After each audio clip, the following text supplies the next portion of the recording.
নাহৰগুৰিবাসী ৰাইজে এতিয়া ৰূপালী জয়ন্তী পাতিবলৈ লৈছে। 25 বছৰ হৈছে এইবাৰ 25খন পতাকা পালন কৰিব।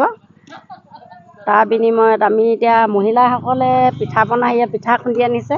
এয়া তেল পিঠা, তিল পিঠা, পকা মিঠৈ আদি চব সকলোখিনি যা যোগাৰ কৰি থকা হৈছে মহিলাসকলে। আৰু যুৱকসকলে বাকী আমাৰ গাঁৱৰ ৰাইজে মেজি খৰি কাটিছে আৰু এই হেৰি সাজিছে, ৰংঘৰ সাজিছে। বহুত ভাল লাগিছে, বহুত ভাল লাগিছে। আমাৰ ৰাইজে মানে বহুতখিনি কষ্ট কৰিছে আৰু বহুত আজি এমাহৰ আগৰ পৰা প্ৰায় কৈ আছে। এই ৰংঘৰটো সাজিছে প্ৰায় 100 ওপৰতে বাঁহ। মই ইমান হিচাপ নাজানো বাৰু কিমান বাৰ খৰচা হৈছে।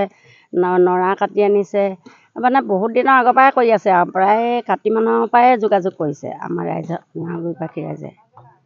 তাৰপৰা বাকী আৰু এইবিলাক মানে সাঁজ পানী বনোৱা হৈছে বিহুৰ কাৰণে যোগাযোগ কৰি আছে।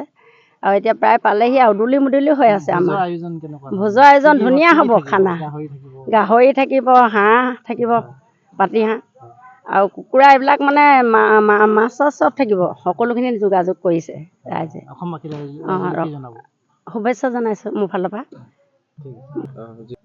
অতীত কৈছে নেহৰ মুগাৰে মোৰা, ঐ তাতোত কৈছে নেহৰ মাকো, তাতোত কৈছে নেহৰ বহাগৰ বিহুটি, ঐ নাপাতি কেনে কৈ থাকো, নজোনটি ওলালে বসন্তি সলালে, সলাল গছে পাতে, পাহৰি গৈছে।